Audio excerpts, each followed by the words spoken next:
Do you remember me, human? Years ago, during the war, I saved the life of the alien queen's daughter. The orbital station, Lethara's Crossing, had been designed by a committee, which explained everything wrong with it.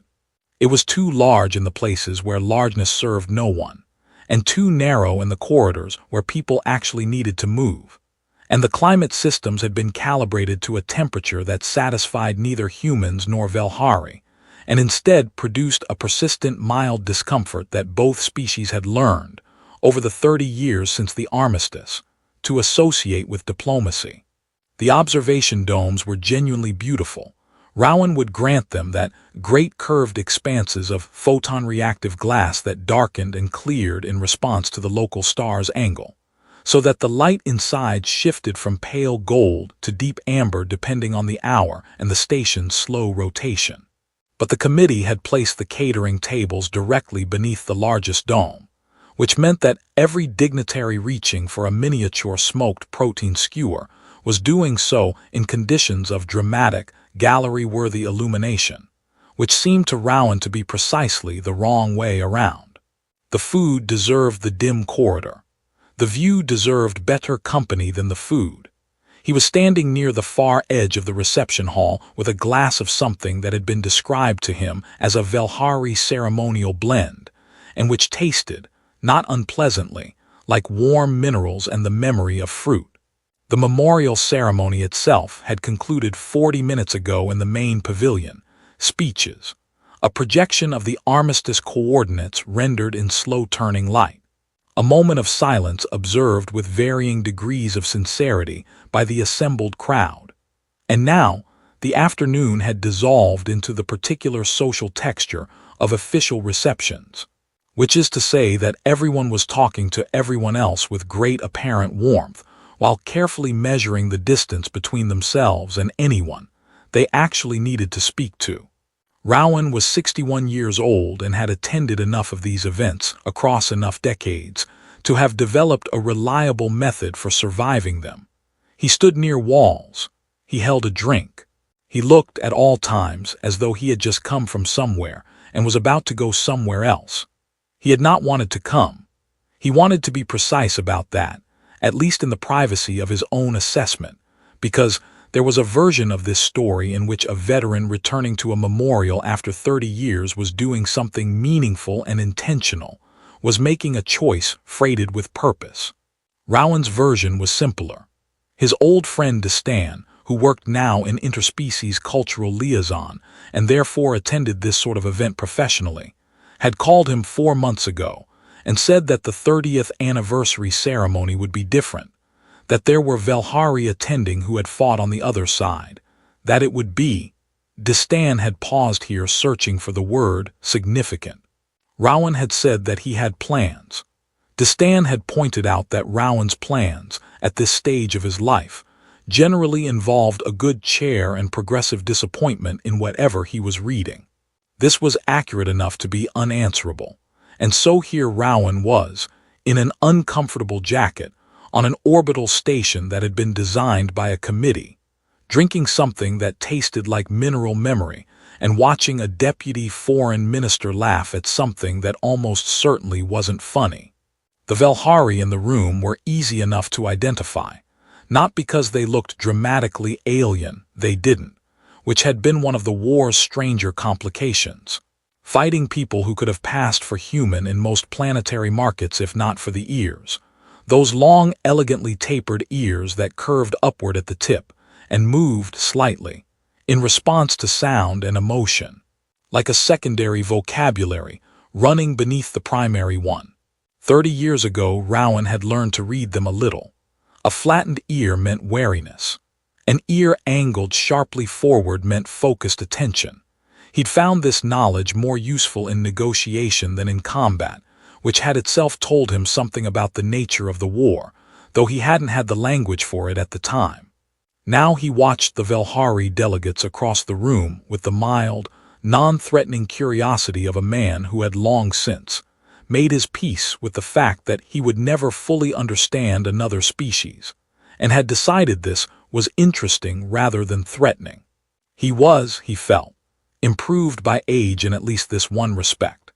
He was considering whether to attempt a second glass of the mineral memory drink or to locate Destan and use him as social camouflage when he became aware that someone was approaching him with the specific quality of intention that distinguishes people who want to talk to you, in particular from people who happen to be moving in your general direction. He noticed this the way he had learned to notice things during the war, not with alarm, which belonged to a younger nervous system, but with a quiet, full attention that brought the room's details momentarily into sharper resolution. The woman walking toward him was Velhari. She was pale-skinned and black-haired, her hair worn simply, and she moved with the composed, unhurried quality of someone who had spent a long time learning to take up exactly as much space as she needed and no more. Her ears were still, which he remembered meant careful calm. She was looking directly at him, which in a room full of people carefully not looking directly at anyone felt like a declaration. She stopped in front of him at a conversational distance. Not too close. She was being polite to his species' spatial preferences, he noticed, and he appreciated it. She looked at him for a moment in a way that was not rude, but was thorough, as though confirming something she had believed at a distance and now needed to verify up close. Then she said, in accented but precise standard, the question he would spend the rest of the evening turning over like a stone with something living beneath it. "Do you remember me, human?" Rowan looked at her. He looked carefully, with genuine effort and genuine honesty, because he was the kind of man who believed that pretending to remember someone was a cruelty dressed as kindness. Her face meant nothing to him that he could locate, and her face was not a forgettable one. He searched the way a person searches a room where a light has been removed, knowing the furniture is there, moving carefully, finding shapes without details. "I'm sorry," he said and meant it, "I don't." Something crossed her expression, not disappointment exactly, or not only that. Something more layered, more prepared for, as though she had considered this outcome and had decided in advance what to do with it. Her ears shifted just fractionally toward forward attention.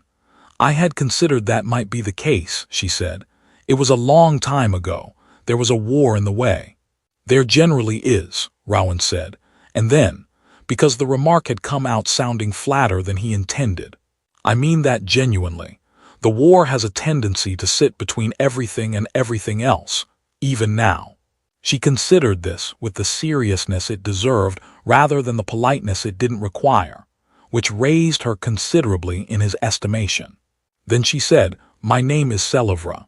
She said it simply, without the prefixes and titles that Rowan would later learn surrounded the name in formal Velhari address, the way a sun is surrounded by its own light. Just the name, offered plainly, across the distance of 30 years and one carefully calibrated orbital reception, with the mineral memory drink warming slowly in his hand and the string quartet on the far side of the room attempting, with admirable determination and debatable success, to play a piece of music that was technically both human and Velhari and sounded, to Rowan's ear, like a conversation between two people who spoke different languages and were both too proud to admit it. "Rowan," he said. "I know," said Selivra. "I have known your name for 30 years. Rowan had spent 30 years being reasonably comfortable with silence. It was one of the gifts the war had given him, if you were inclined to frame survival mechanisms as gifts, which he generally wasn't, but the capacity to sit inside a quiet moment without immediately filling it with noise had proven itself useful enough that he had come to value it the way you value a scar that aches before rain, functionally, without affection. But the silence that followed Selivra's declaration was a different species of quiet entirely. It had weight and direction. It was a silence that knew something he didn't, and it was waiting, with what he could only describe as patience that had been practiced over a very long time, for him to catch up. 30 years, he said, because it was what was true and because he had never found much use in responding to significant statements with insignificant ones. 30 years, she confirmed, with the tone of someone acknowledging a measurement they had taken many times and found consistently accurate. He looked at her again. Not with the searching quality of before, that careful excavation of a darkened room, but with the more open attention of someone who has accepted that he is not going to find what he was looking for, and has decided to look at what is actually there instead. She was watching him with an expression that was composed in the way that certain materials are composed, not rigid, but structured, shaped by intention over time.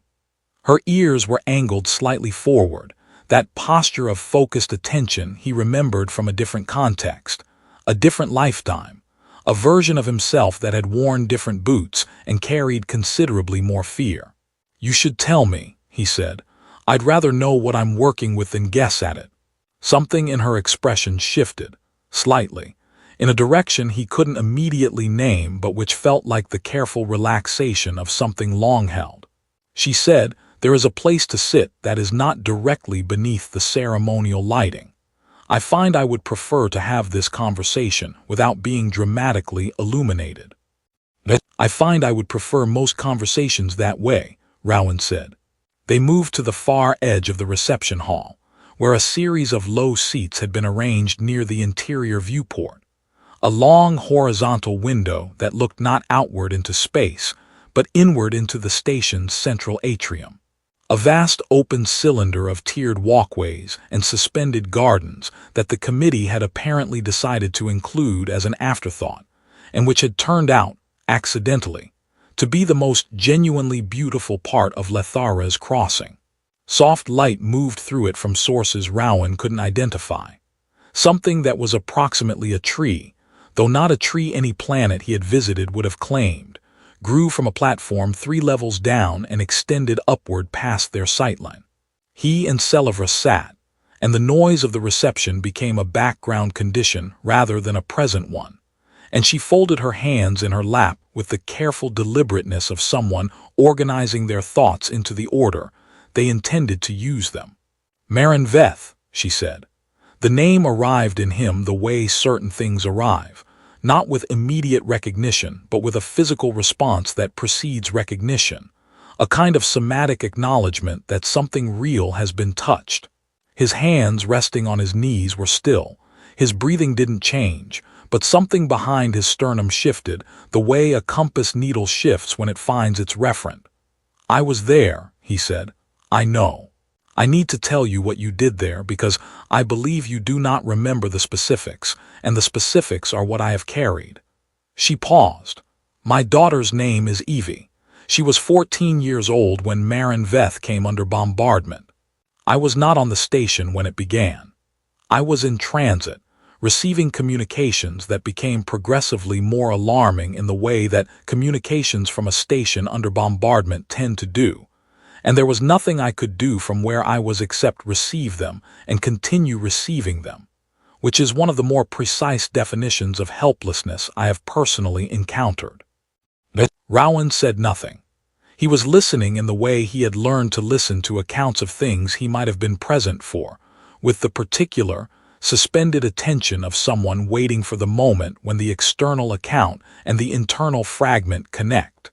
"The evacuation corridors on Marin Veth were Velhari built," she continued, "which means they were designed for a station population that assumed certain atmospheric conditions and a structural integrity that the bombardment had, by the time the evacuation began, significantly renegotiated. The junction between Corridor 7 and the primary escape pod bay, Junction Keth 12, in the station's internal designation, collapsed in stages. Evie was in that corridor. She was with a group of younger children she had been helping to move toward the pod bay, because she was 14 and apparently already possessed of the particular stubbornness that I am told she inherited from me, and she had refused to leave them. Selivra's voice remained level throughout this, but her ears had moved, not dramatically, but perceptibly, flattening slightly in a way that Rowan now read as the physiological evidence of controlled feeling. A human soldier came through the smoke from the direction of the pod bay. He had already made one pass through that corridor. He came back. Rowan was quiet for a moment. Then he said, with the honest carefulness of a man who respects the difference between confirmation and confabulation, "I remember the category of that day. I remember Marin Veth as a particular kind of terrible, which is different from remembering specific moments within it. He paused, looking for accuracy rather than poetry. There were a great many corridors. I am aware, Selivra said, with a dryness that surprised him pleasantly. You were fighting a war. I do not expect you to have maintained organized personal archives. The filing system was poor, Rowan agreed. I've made my peace with that. The soldier, she continued, and there was something in the way she returned to this word, not his name, not yet. As though the designation carried a specific weight she was not ready to alter, carried Evie and two of the younger children through the final section of the corridor when the junction gave way behind them. He put them in the pod. He said something to Evie before the pod sealed. She has never forgotten what he said. She made me memorize it as well some years later, when she was old enough to understand that she wanted someone else to be holding it with her. Selivra looked at him steadily. He said, "You're going to be fine, the pod knows where to go, and if anyone gives you trouble when you land, bite them." Rowan opened his mouth and then closed it. A sound escaped him that was not quite a laugh. It was the involuntary cousin of a laugh, the thing that happens when something strikes you as funny and sad and true simultaneously, and your face can't negotiate quickly enough to produce the appropriate single response. He pressed his hand briefly over his mouth. Then he said, "That does sound like something I would have said." Evie thought so too, Selivra said. She has, in fact, described it as the most useful advice she received during the entire war. Did she ever actually bite anyone? Selivra's composure shifted in that direction again, the warming he had noticed before, the slight softening of something long structured. Once, during a trade negotiation in her first year as a diplomatic attaché. She maintains it was metaphorical. The other party's account differs. Rowan looked at her. He looked at this woman who had spent 30 years carrying a specific day inside her, in full resolution, every detail preserved with the fidelity of something that had mattered too much to blur, while the man responsible for the day's central moment had carried it only as a general texture, a shape without edges, one emergency indistinguishable from the 100 emergencies surrounding it. He felt the asymmetry of this clearly, the way you feel an uneven surface clearly when you finally stop and stand still on it. "She's well," he asked. "Your daughter." "She is late to most things and early to none," Selivra said, "and she is the finest person I know." For a while neither of them spoke, and this silence was different from the first one. The first silence had been weighted with what hadn't been said yet. This one was weighted with what had, and that was a different kind of gravity, slower, more settled, the kind that pulls things down into their proper places rather than holding them suspended. Below them in the atrium, something moved through the not-quite tree's upper branches. Rowan watched it without trying to identify it. Some questions were improved by not being answered immediately. It was Selivra who spoke first, and what she said was not what he expected, which was becoming a pattern he was beginning to anticipate as characteristic of her. "I should tell you," she said, "that I am, in the formal sense, the queen of the Velhari conclave. I mention this now because I noticed you did not know it when I introduced myself, and I find I preferred that. I would prefer to continue this conversation in the same register, if you are willing." Rowan considered this information with the careful, undemonstrative attention he gave to things that were larger than they first appeared. Then he said, "I once accidentally argued with a fleet admiral for 20 minutes about the correct way to calibrate an emergency beacon before anyone told me who he was. He said it was the best conversation he'd had in years. I think there's something to be said for not knowing. What was the correct way to calibrate the beacon?" "My way," Rowan said, "obviously." Her ears moved forward. He was becoming more fluent in this. He realized the small physical vocabulary that ran alongside her words, the secondary language her body offered without her having to decide to offer it. It was not so different, he supposed, from the way a human voice carries information below the level of the words themselves. Everyone was broadcasting on multiple frequencies, Most people just didn't have the equipment visible. "Can I ask you something?" he said, and it was not quite a question the way he said it, more a courtesy warning that a question was approaching. "You may. When you asked if I remembered you, what did you want the answer to be? Because I've been thinking about it since you asked, and I don't think it was simple." Selivra was quiet for a moment. Outside in the atrium, the soft, unidentified light continued its slow movement, and somewhere behind them, the reception continued its own slow movement, the particular Brownian motion of official gatherings where everyone is orbiting everyone else at careful distances. The string quartet had arrived, apparently at a new piece, this one slightly more resolved in its relationship with harmony.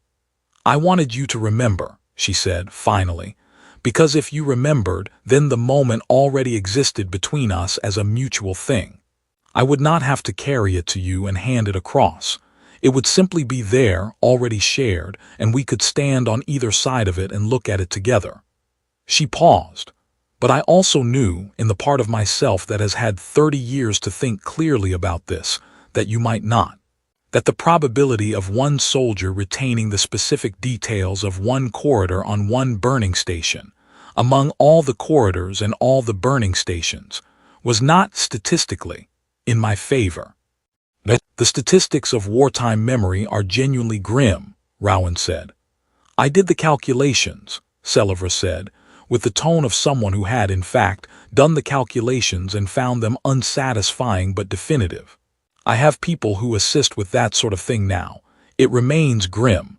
You had your people run probability assessments on whether I'd remember you. I had myself run them initially. My people refined the model." Rowan looked at her. "How many variables did you use?" 47, she said without hesitation.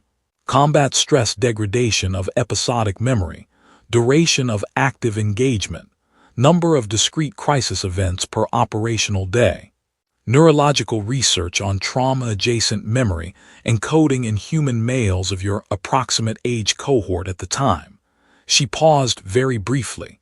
"And one variable that the model flagged as unquantifiable, which was the specific quality of the thing you said to Evie before the pod sealed.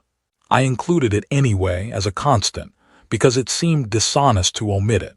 Rowan was quiet for a moment. "What did it come out to?" 31% probability that you would have retained sufficient specific detail to recognize me from description alone. Slightly higher if I provided contextual anchors, considerably lower if I simply asked and waited." She looked at him with something that was almost but not quite amusement. "I asked and waited." "You ran a 47 variable probability model and then threw out the methodology at the last moment."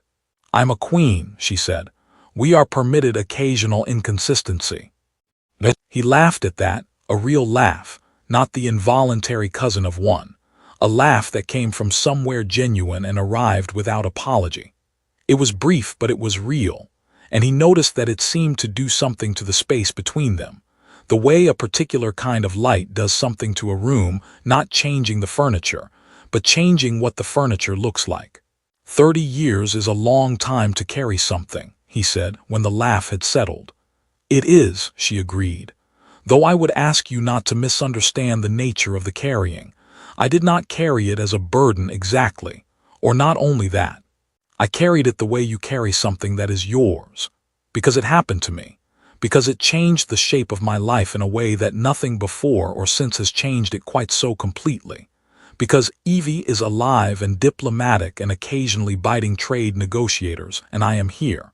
And all of that begins in Corridor Keth-12 on Marin Veth, with smoke and a human soldier who came back when he did not have to."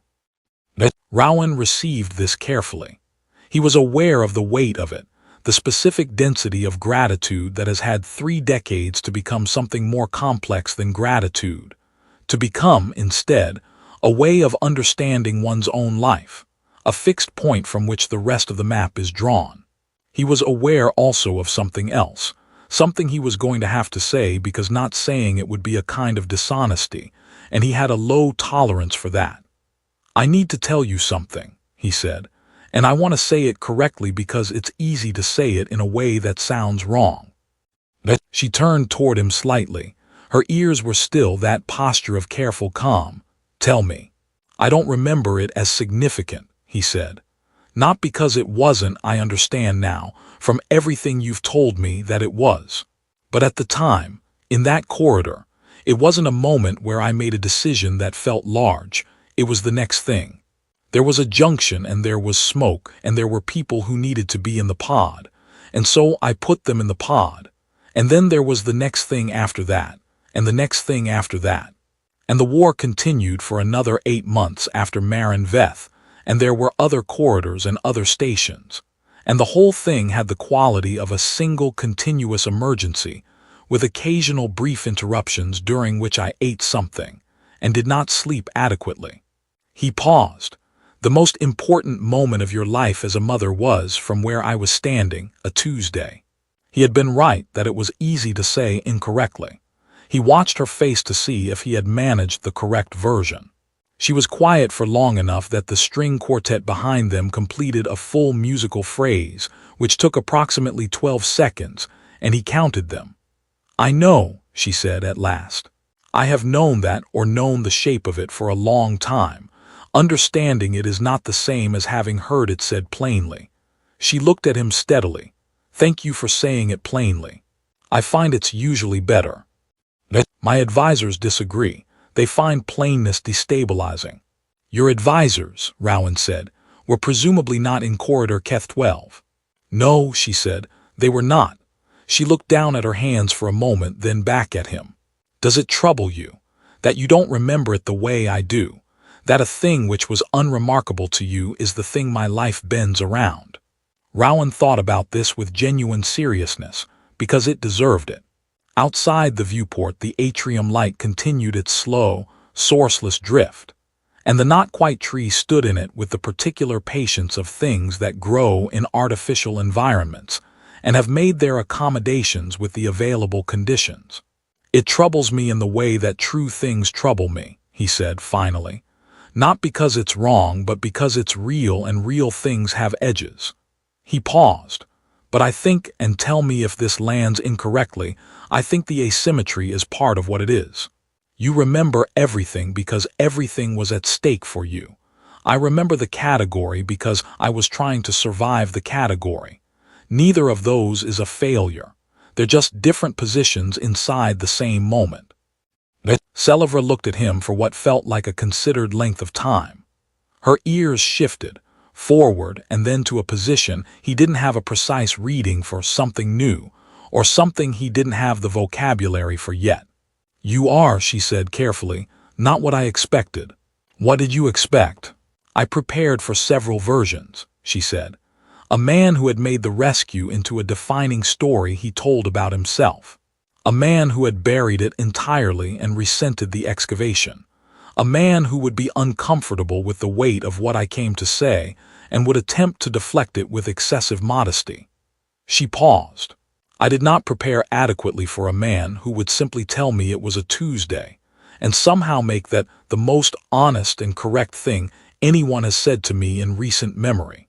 47 variables, Rowan said. And you missed Tuesday. I will update the model, she said, and there it was again, that warmth, that fractional softening of something long structured, and this time it stayed. The reception was thinning. Rowan could tell, not because he was watching it thin, but because the ambient noise had changed character. It had shifted from the full, overlapping frequency of a crowd sustaining itself to the more intermittent sound of a crowd beginning to make its excuses. The particular social acoustics of an event that has passed its own center of gravity and is now in the long, gentle decline toward conclusion. Someone had turned the ceremonial lighting down slightly, which improved everything. The string quartet had stopped playing and were doing what string quartets do when they stop playing, which is stand near their instruments and look as though they are considering important musical questions and are absolutely not hungry. Rowan and Selivra had not moved from the viewport. This struck him, when he noticed it, as a thing worth noticing, That two people who had arrived at this conversation from opposite sides of 30 years and a war had found a position and stayed in it. As though the conversation itself had a center of gravity, they were both orbiting comfortably. "I want to ask you something," he said. "And I want to be clear that I'm asking because I actually want to know, not because I'm making conversation." "I have noticed," Selivra said, "that you do not make conversation. You have conversations. It is a meaningful distinction. My friend Destan says I'm difficult to talk to at parties." "Your friend Destan brought you here," she said. "I find I am grateful to him. I'll tell him that. It'll make him insufferable for months." He paused, settling the real question into position. Why now? 30 years is a long time to find someone. The armistice was 30 years ago. The station records, the military archives, I'm not a difficult person to locate. Why this ceremony? Why today? Selivra considered this in the way she considered things. Not slowly, exactly, but with a thoroughness that used the available time fully rather than rushing past it. Below them in the atrium, the not-quite tree stood in its patient light. Something had settled in its upper branches, and was either sleeping or had achieved a state of contentment indistinguishable from sleep. "I knew where you were within 2 years of the armistice," she said. "I had your name from Evie's account, and the military records of the period, though heavily damaged, retained enough for a determined search." She paused. "I did not come because I was not ready. Not ready in the specific sense that I had not yet decided what I wanted from the finding. There is a version of this conversation that is about debt, that I came to repay something, to offer something, to make a transaction of it. That version was always available to me. I chose not to take it, but choosing not to take it required understanding clearly why I wasn't, and that understanding took time." "How much time?" "Approximately 28 years, she said, with a precision that was entirely serious, and also, he was coming to understand, entirely characteristic. The final 2 years were administrative. 28 years, to decide what you wanted to say to me." "I am thorough," she said. "It is a known quality. My counsel finds it exhausting." "What did you decide?" She looked at him directly, with the full, settled attention that he had noticed from the first moment she had approached him across the reception hall. That quality of looking that does not calculate or perform, but simply arrives and remains. "I decided that I did not come to give you anything or to receive anything.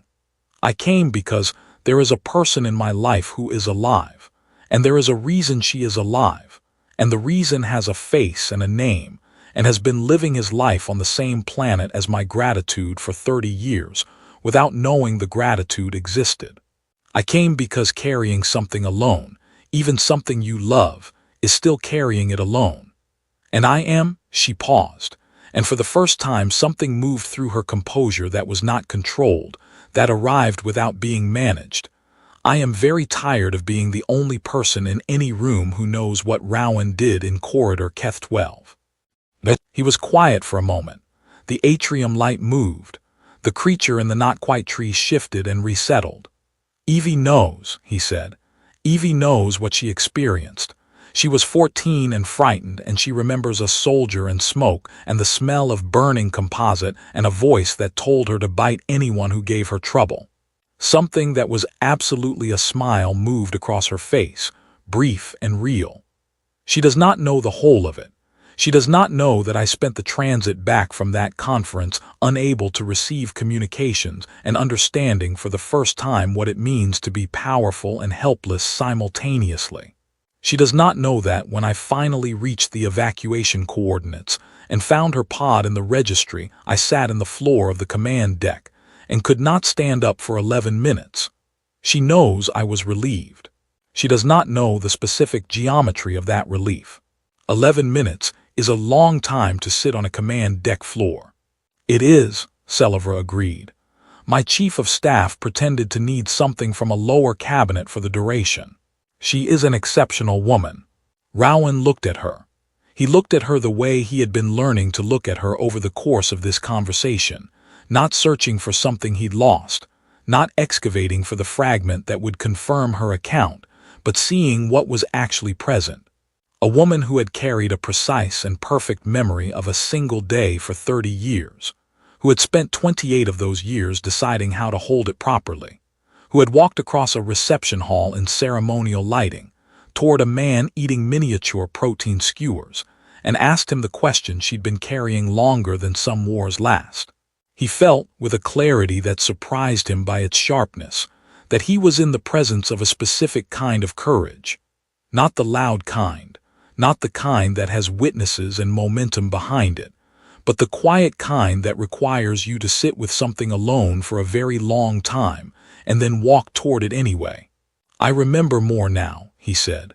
"Then when you started talking, I want you to know that. It's not complete.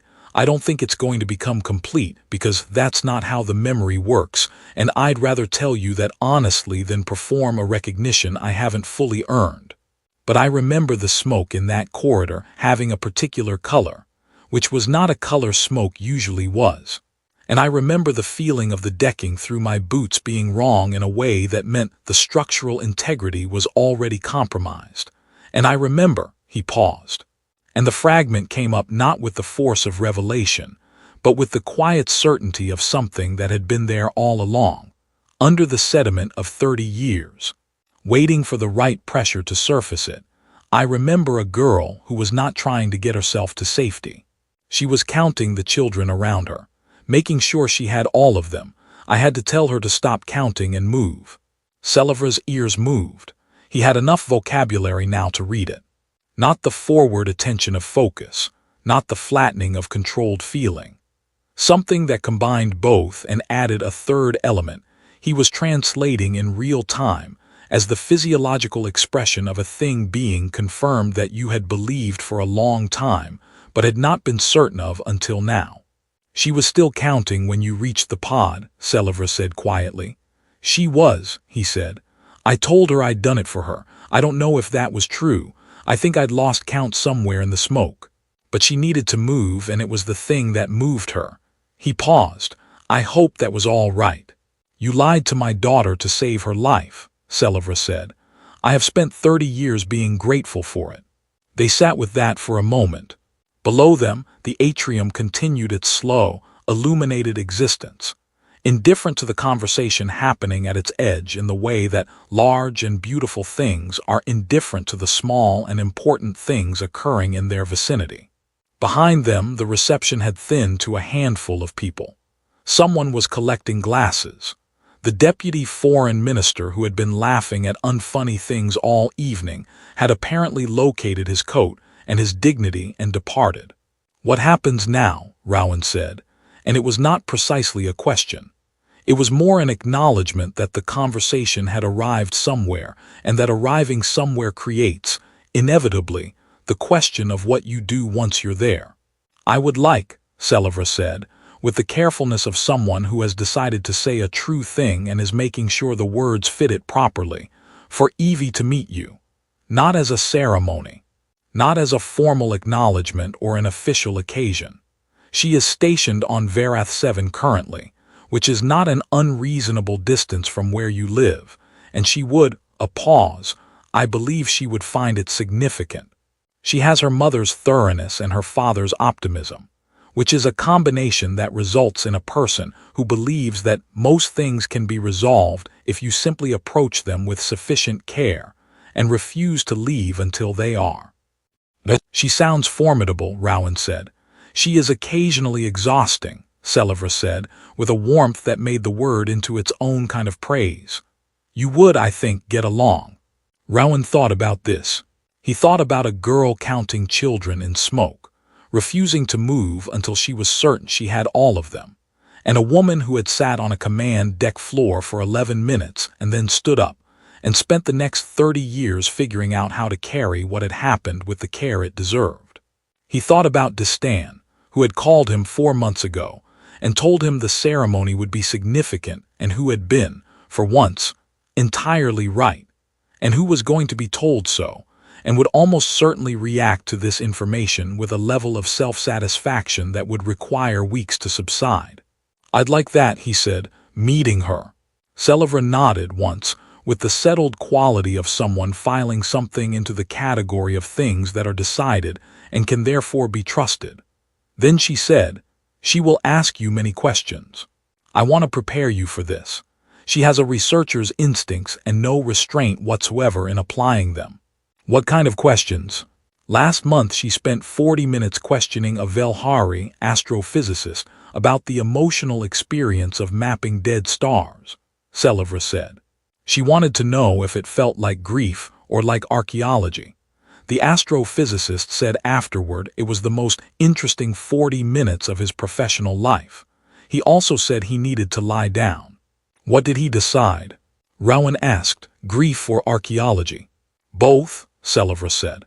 "He said mapping a dead star is grieving something that doesn't know it's being grieved, and finding out everything about it anyway." Evie said that was the correct answer and gave him a very serious look of approval, which he apparently found more alarming than the 40 minutes of questioning. Rowan looked out at the atrium, at the not-quite tree in its patient light, at the station that had been built by a committee and had gotten one thing genuinely right.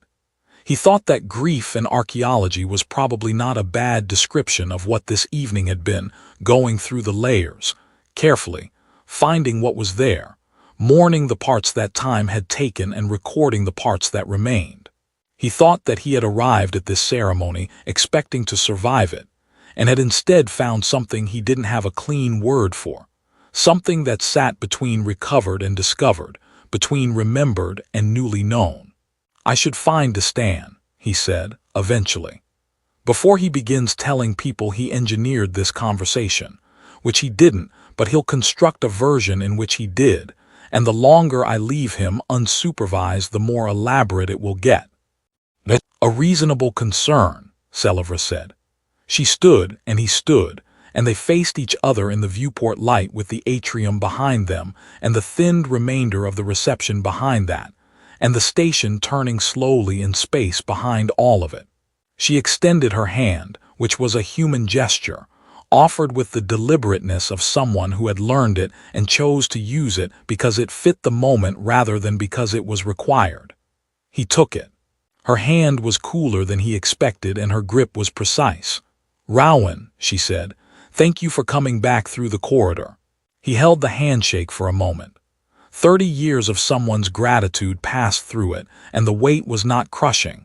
It was the weight of something real, which is different, which has density without destruction, which you can hold if you hold it correctly.